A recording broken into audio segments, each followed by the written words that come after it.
तो पहले आपको क्या जानना पड़ेगा बाबू, पहले आपको जानना पड़ेगा कि जियोलॉजी क्या होता है, जियोलॉजी है क्या, है ना, जियोलॉजी क्या है, ठीक है। जियोलॉजी मतलब क्या होता है, पहले जियोलॉजी को समझते हैं हम लोग, फिर जाके हम लोग जानेंगे। अरे सिलेबस कहाँ रख दिए हैं, रुको रुको, सिलेबस कहाँ रख दिए हैं, यहीं पे, हाँ ठीक है।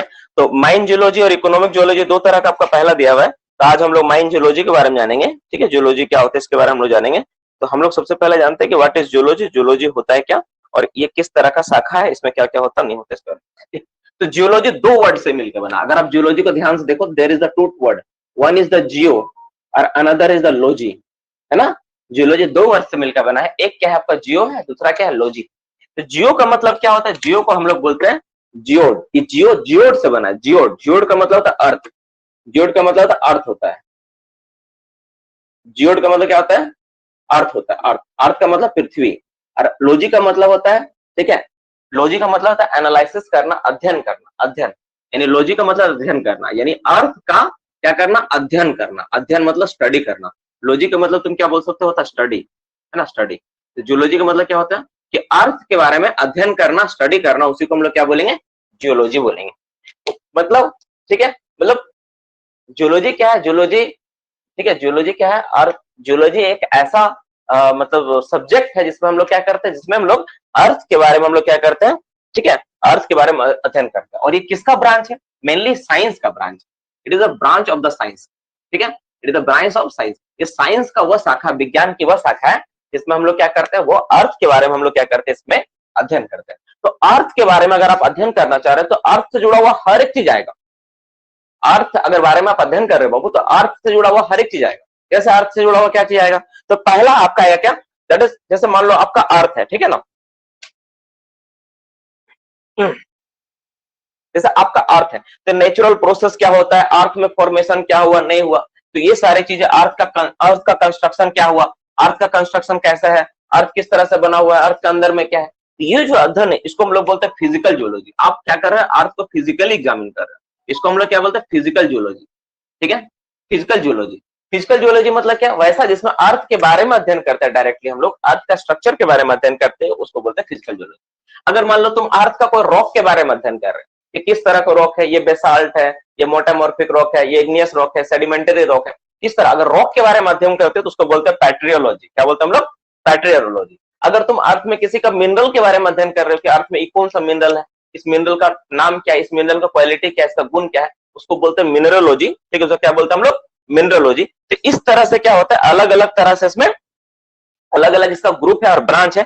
एक होता है पेलियोलॉजी, होता है जिसमें हम लोग क्या करते हैं, जीवाश्म के बारे में, अर्थ में पाए जाने वाला जीवाश्म के बारे में अध्ययन होता है। एक इकोनॉमिक जियोलॉजी होता है, इसमें क्या करते हैं हम लोग, इकोनॉमिक से रिलेटेड, अर्थ से रिलेटेड, जो इकोनॉमिक वेल्थ से रिलेटेड है, जैसे आपका क्या हो गया, जैसे कोयला हो गया, या फिर ऐसा कोई मिनरल जिसका वैल्यूज है ना, उसके बारे में जो अध्ययन करते हैं, और मेनली और के बारे में जो अध्ययन करते हैं उसको इकोनॉमिक जियोलॉजी बोलते हैं, ठीक है। और माइनिंग जियोलॉजी, तो माइनिंग से रिलेटेड जो अध्ययन होगा उसको माइनिंग जियोलॉजी बोला जाता है। तो इस तरह क्या है, जियोलॉजी का अलग अलग ब्रांच है, पार्ट है। तो आपको जो पढ़ने के लिए आपका जो सिलेबस में दिया हुआ है, आपका सिलेबस में केवल दो पार्ट आपको सिर्फ पढ़ना है ना, 2 से 3 पार्ट आपको दिया गया। पहला पार्ट आपका दिया फिजिकल जियोलॉजी, एक दिया मिनरलोजी, ठीक है, स्ट्रक्चरल जियोलॉजी दिया हुआ है, और इकोनॉमिक जियोलॉजी। ये 4 पार्ट आपको दिया है जिसके बारे में आपको पढ़ना है, थोड़ा थोड़ा करके दिया है, ये चारों पार्ट को देखना है। तो देखने में तो तुमको लगा यार पार्ट है, लेकिन अपने क्या है ना, एक विशाल ये चैप्टर्स है, एक शाखा है, ये जियोलॉजी का शाखा है। आप क्या देख रहे हो यहाँ पे, आप देख रहे हो फिजिकल जियोलॉजी, है ना, नॉर्मली आपको दिखा physical geology, but it is the branch, ये ब्रांच है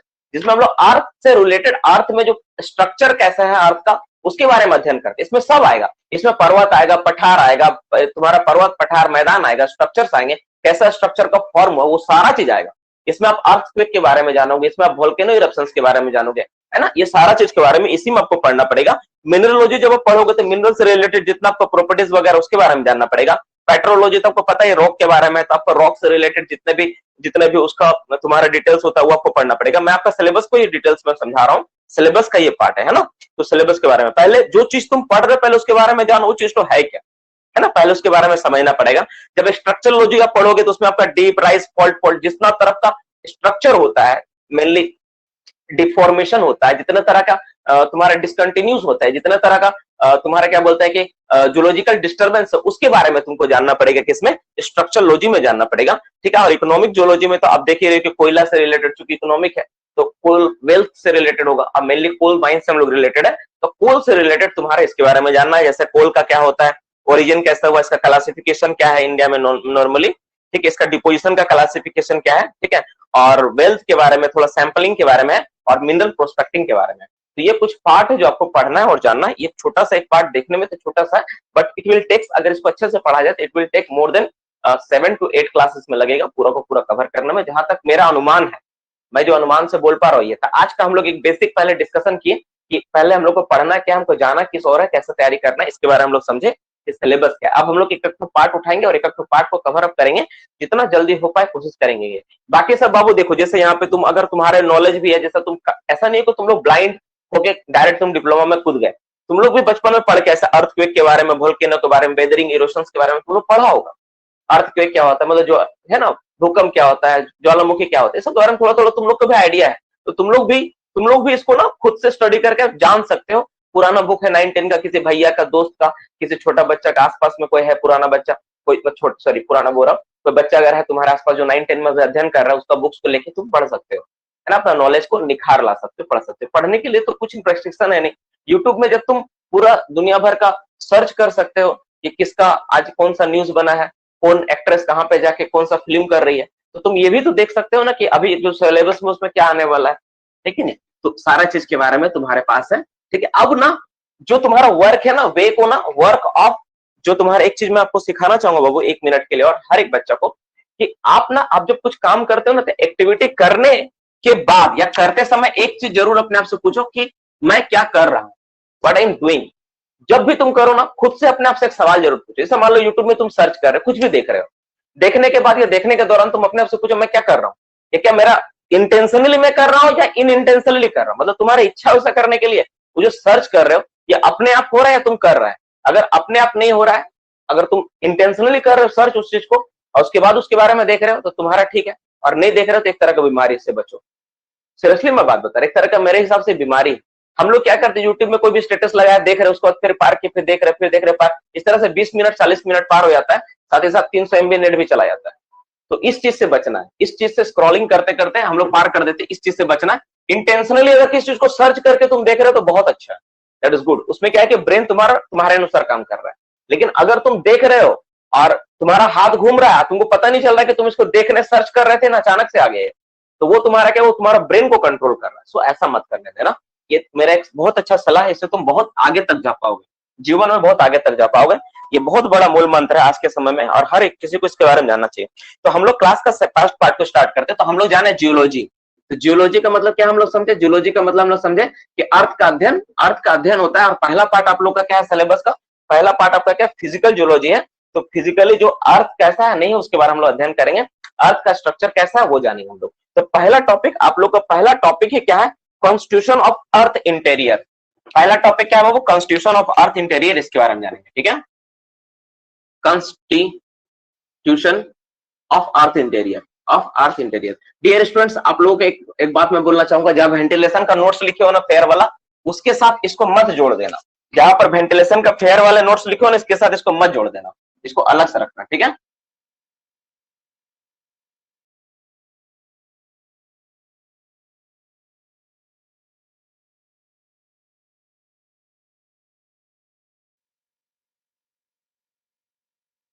कोनोरोड, CONOROD, कोनोरोड डिसकंटिन्यूटी लाइन।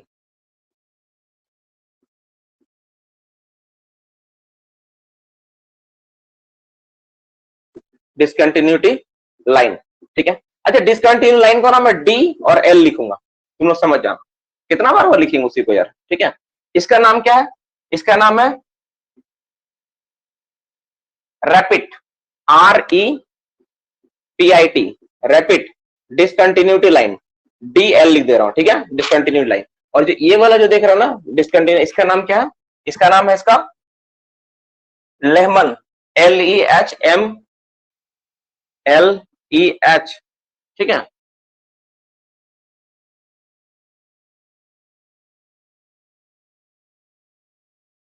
पार्ट के बारे में जानेंगे, पार्ट क्या होता है इसके बारे में जानेंगे, ठीक है। मन तो नहीं कर रहा यार पढ़ाने का, सीरियसली बोलो तो,